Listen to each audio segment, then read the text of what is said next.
झाला आहे असं त्यांच्या परिवाराचा आरोप आहे. त्यानंतर आपण पाहतो की प्रत्येक पक्षाने आंदोलन देखील पुकारलं होतं. न्याय मिळण्यासाठी सध्या प्रत्येक पक्ष सध्या मैदानात उतरलेला आहे. आता आपण सध्या सोनम डोंगरे यांच्या घरी आहे. आपल्या दृश्यामध्ये जे आपल्याला पाहायला मिळणार आहे हे सोनम डोंगरे यांचं हे कुटुंब आहे. खरं तर त्यांना देखील न्याय हवा आहे. खरं तर त्यांच्या पोटात बाळ देखील होतं. सोनम डोंगरे ह्या देखील मृत्यू पावल्या आणि ते बाळ होतं त्यांनी जग पाहिलं नाही त्याआधीच त्याचा देखील दुर्दैवी अंत झालेला आहे. मात्र आता काही वेळापूर्वी रोहित पवार आमदार हे देखील आले होते. त्यांनी देखील न्याय मिळवण्यासाठी सध्या यांच्या घरी सातवणपर भेट घेतली होती. आपण या दृश्यामध्ये पाहतोय हे सोनमचे पती आहेत. खरं तर यांचा उदरनिर्वाह हे ट्रक चालक आणि रिक्षा चालक आहे. हातावर मोजून यांचं घर चालतं. खरं तर गरीब कुटुंब आहे आणि हे महानगरपालिकेच्या रुग्णालयामध्ये यांनी सोनम डोंगरे यांची प्रस्तुतीसाठी त्यांना ते घेऊन गेले होते. मात्र काही कारणास्तव चुकीचा डोस दिला गेल्यामुळे त्यांचा मृत्यू झालेला आहे. आपल्यासोबत थेट बोलण्यासाठी सोनम डोंगरे यांचे पती आहेत. खरं तर आपण प्रस्तुतीसाठी सोनम ताईंना त्या रुग्णालयात घेऊन गेला होता. नेमकी घटना काय घडली त्याबाबत काय सांगा. 30 तारखेला मी रेग्युलर चेकअपसाठी घेऊन गेलेलो. तर रुटीन चेकअपमध्ये त्यांना माझ्या वाईफने फक्त असं सांगितलं की कधी वगैरे पोट वगैरे दुखतं असं काय फक्त त्रास येतो मला. फक्त त्यांनी सांगितलं की हां आधीमध्ये दुखतं पोट वगैरे असं फक्त सांगितलं. तर त्यांनी बोलले की लगेच आतमध्ये गेले, फाईल वगैरे वरती घेऊन गेले आणि परत बोलले की आम्हाला सांगितलंच नाही ॲडमिट करायचं. नंतर परत मी गेलो त्यावेळेस ते बोलले की यांना ॲडमिट करायचं आहे 2 दिवसासाठी. नंतर मग मी परत जाऊन विचारलं काय ॲडमिट करता येते काय कारण काय, तुम्ही सोनोग्राफी पण नाही केली काय नाही, डायरेक्ट आम्हाला हे करायला सांगताय. तर त्यांना नंतर मी परत आतमध्ये जाऊन विचारलं त्यावेळेस त्यांनी मला आतमध्ये येऊ नाही दिला आणि माझ्या वाईफलाच फक्त आतमध्ये घेतलं आणि सिस्टरला बोललं. त्यावेळेस नंतर मग विचारण्यात आलं तर बोलले की 8व्या महिन्यात गर्भपात होऊ नये म्हणून आम्ही त्यांना 2 दिवसात ॲडमिट करतोय. तर मी बोललं ठीक आहे चला आपण कायच्यासाठी करता येईल म्हणून हे परत भरती केलं. 30 तारखेला त्यांनी भरती झाली माझी वाईफ. नंतर मग 1 तारखेला दुपारी 1 ते 1:30च्या दरम्यान एक इंजेक्शन दिलं. त्या इंजेक्शन दिल्यापासून माझी वाईफ बेशुद्ध पडली तर ती परत शुद्धीवर आलीच नाही. त्यांनी तिथं जवळजवळ 3 तास घालवले माझे. 3 तास बोलले की नाही पेशंट आहे, आम्ही करतोय, प्रयत्न करतोय आमच्या पर्याने असं तसं. नंतर त्यांनी बोलले की आम्ही पाईप टाकून वाशीला ॲडमिट करतोय, सिच्युएशन खूप क्रिटिकल आहे. तर मी त्याला ते पण विचारलं नाही, आम्ही त्यांना प्रायव्हेटमध्ये घेऊन जातो. तर ते नाही बोलले नाही आम्ही करतो आमच्या पर्याने होऊन जाईल असं बोलले. नंतर मग त्यांनी वाशीला घेऊन गेले आणि वाशीला अर्ध्या तासात आयसीयूमध्ये ॲडमिट करण्यात अर्ध्या तासानंच आम्हाला सांगण्यात आलं की पेशंट येत नो बोल. आम्ही तुमच्या भावना आम्ही समजू शकतो. खरं तर दुःखाचा डोंगर तुमच्यावरती कोसळलेला आहे. मात्र अजून एक महिला ती देखील क्रिटिकल आहे. तुमचा त्यांच्याशी बोलणं चालणं काय होतं का, कारण की तुम्हाला आधी माहिती होतं का तुम्ही ट्रीटमेंटसाठी तिकडे त्यांना घेऊन गेलता, कुठला डोस देण्यात आला आणि हा चुकीचा डोस होता असं म्हटलं जातं आहे. मात्र हा डोस कुठला होता, इंजेक्शन देताना तिथे तुमचं कोण घरचं उपलब्ध होतं का. आम्ही होतो तिथं सगळे अवेलेबल, पण पेशंटला आतमध्ये आम्हाला अलाउडच नाही केलं त्या लोकांनी की तुम्हाला बोलले आतमध्ये अलाउडच नाही आहे. जेंट्सला पण अलाउड नाही आहे आणि माझी आई पण होती तिथं, आईला पण त्यांनी आतमध्ये अलाउड नाही केलं.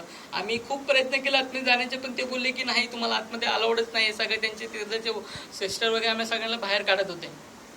खरं तर आता तुमच्या ज्या पत्नी आहेत त्या आता राहिल्या नाही आहेत. मात्र आता तुमची सरकारकडून काय अपेक्षा असणारे, काय मागणी असणार आहे. खरं तर त्यांच्या जीवामध्ये अजून एक जीव देखील होता, तो देखील आता राहिला नाही. तेच मी जे पण करत होतो माझ्या येणाऱ्या बाळासाठीच मी कष्ट करत होतो, पण तेच आज या जगात आलं येण्याआधीच ते मरण पावलेलं आहे. तर मी तर आर्थिकदृष्ट्या मला थोडीफार सरकारने मदत करावी आणि कुठेतरी मला परमनंट एक काम मिळवून द्यावं अशीच माझी अपेक्षा आहे. खरं तर पोस्टमॉर्टमसाठी देखील तुम्ही मागणी नवी मुंबई महानगरपालिकेकडे केली होती की आम्हाला नवी मुंबई महानगरपालिकेत नको, आम्हाला जे हॉस्पिटल हवं आहे. तर जे हॉस्पिटलमध्ये तुम्ही पोस्टमॉर्टम झालेलं आहे आणि ताईंवरती देखील आता अंतिम संस्कार झालेला आहे.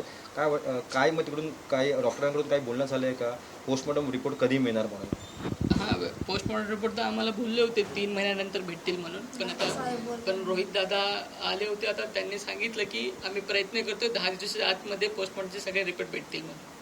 खरं तर रोहितदादा पवार यांचा जो पक्ष आहे शरद पवार गट यांनी जेव्हा आंदोलन केलं होतं ना, तर विविध पक्षांनी देखील आंदोलन केली. त्यानंतर आता आयुक्त यांनी स्त्रीरोग तज्ज्ञ जे आहेत पगारे मॅडम त्यांचं निलंबित केलेलं आहे. तुम्हाला काय वाटतं कोणी हलगर्जीपणा नक्की यात केलेला असावा, नर्सने केला आहे का डॉक्टरने केला आहे का कोणत्या टीमने केला, अजून कोणी हलगर्जीपणा या केसमध्ये केलेला आहे. मी तर डॉक्टरच असणार आणि नर्स सगळंच तिथं पूर्ण हॉस्पिटल तसं आहे. ते डॉक्टर आणि नर्स दोन्ही पण तिथं आहे ना, कोणीच ऐकत नाही आमचं. सगळे जे आहेत नर्स पण ओढवडीचे उत्तर देतात, डॉक्टर पण आम्हाला काहीच सांगत नाही. काय तुम्हाला असं म्हणायचं आहे का पूर्ण हॉस्पिटलचा जो स्टाफ असतो की नाही ना, म्हणजे जेव्हा तुम्ही घेऊन गेलता उडवडीचे तुम्ही आता बोलता उत्तर देतात, म्हणजे पूर्ण सगळे हलगर्जीपणा सगळे करतात का? सगळेच ए टू झेड हलगर्जीपणा करतात. कोणीच नाही तिथं तुम्हाला प्रेमाने असं बोलणार की नाही हे असं हे वगैरे हे ते.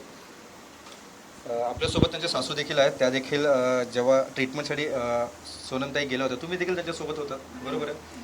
जेव्हा इंजेक्शन मारत होता किंवा डोस मारत होता त्यांनी उलट्या देखील केलेल्या होत्या. ह्या उलट्या किती उलट्या केलीच नाही. उलटी नाही केली. त्यांना चक्कर वगैरे आलती? चक्कर आलती. चक्कर किती वाजता वगैरे आलती? म्हणजे इंजेक्शन दिल्यानंतर किती वाजता वगैरे चक्कर आली? इंजेक्शन दिल्याच तिला एकदमच चक्कर आल्यासारखं होऊ लागलं. हे इंजेक्शन म्हणजे ज्या दिवशी तुम्ही घेऊन गेला ट्रीटमेंटसाठी त्याच दिवशी देण्यात आलं का दुसऱ्या दिवशी? दुसऱ्या दिवशी 1 तारखेला दिलं त्याने 3 वाजता. जेव्हा जे इंजेक्शन जेव्हा मारलं त्यानंतर त्यांना चक्कर वगैरे आली, त्यानंतर तुमचं आणि त्यांचं काही बोलणं झालं का? नाही, चक्कर आल्याच्या नंतर त्याने आतमध्ये नेलं डिलिव्हरीच्या वॉर्डमध्ये. आतमध्ये मला जाऊच दिलं नाही. मी बोलत होती मला बघू द्या, तुम्ही काहून बेशुद्ध झाली तिला बघू द्या. नाहीत बघू दिलं. म्हटलं आम्हाला सांगा काय आहे तर बोलत होते की नाही आम्ही पाईप टाकतो नळ्यात होईल ती असं होतं पेशंटला. किती तास त्यांना मग आतमध्ये ठेवण्यात आलं? 3 तास. 3 तास जेव्हा ठेवण्यात आलं तेव्हा तुम्ही 3 तास बाहेरच होतात? बाहेरच होतो. तेव्हा डॉक्टरांनी काही सांगितलं का त्यांची प्रकृती स्थिर आहे का काय आहे? काहीच नाही सांगलं. बोलले होईल 10 पेशंटमध्ये 1 पेशंट मरलं 3 होतं. तासानंतरचा पुढचा प्रकार काय होता?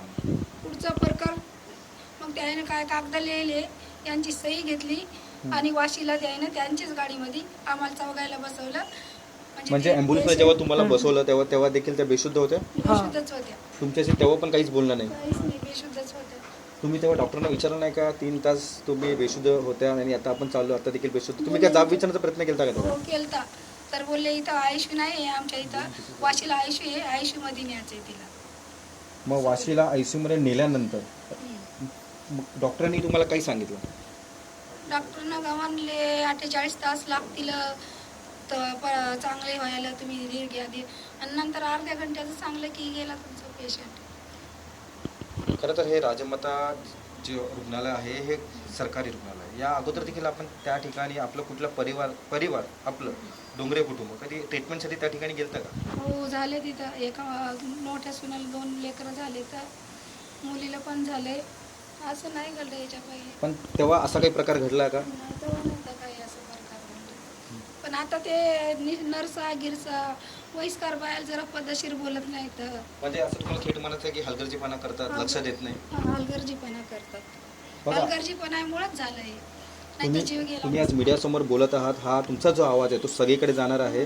तर तुम्ही ऐका ना, तुम्ही ऐकताना किंवा तिथे स्टाफला काय संदेश देऊ इच्छिता? कारण की बघा जेव्हा आपण उपचारासाठी जातो ठीक आहे, तर उपचार आपल्याला व्यवस्थित झाले पाहिजे, तर कोणी तिथे आरडाओरडा केली नाही पाहिजे. तर तुम्ही ऐकताना किंवा इथल्या मंत्र्यांना तुम्ही काय उत्तर म्हणजे तुम्ही काय बोलण्याचा प्रयत्न करणार आहे? कारण की तुमच्यासोबत जो प्रकार घडलेला आहे हलगर्जीपणा म्हणजे वैयक्तिक ते लोक लक्ष देत नाही किंवा बोलत नाही, तर तुमचं म्हणणं आहे का त्या लोकांनी कसं वागावं? हलगर्जीपणामुळेच झालं नर्सच्या आणि डॉक्टरच्या. नाही त्यांनी कसं वागावं? हॉस्पिटल कर्मचाऱ्यांनी कसं वागावं? कारण की ते उद्धटपणे पण बोलत होते, तुम्ही असं म्हणताय. आम्ही पेशंट असतो बरोबर, त्यांना आमच्या संग प्रेमात बोलायला बरोबर. पाहिजे. आमची मनस्थिती काय असते त्याने समजून घ्यायला पाहिजेत आणि व्यवस्थित उपचार करायला पाहिजे. आमची हीच अपेक्षा. आम्ही काय तिथं स्वकान जात नाही दवाखान्यात, दुखतंय म्हणूनच जातो ना. मग त्यांना चांगलं त्याने बोलायला पाहिजेत ना आम्हाला की अशी ट्रीटमेंट चालू आहे तुमच्या पेशंटला, असं आम्ही करतोय, तुम्ही धीर सोडू नका का करतोय आम्ही का नाही त्या आमच्याकडून होत, तुम्ही असं घेऊन जा असं बोलायला पाहिजे ना. खरं तर तुमची सून होती, नुकत्याच बाळाला जन्म देखील देणार होती 1 महिन्यामध्ये. काही स्वप्न भरपूर असतील, स्वप्नाला तुम्हाला माहितीच आहे ना साहेब, ते झोके बांधले ते केले. स्वप्न काय लेकराचं जन्माला यायचं म्हणल्यावर किती स्वप्न असतात.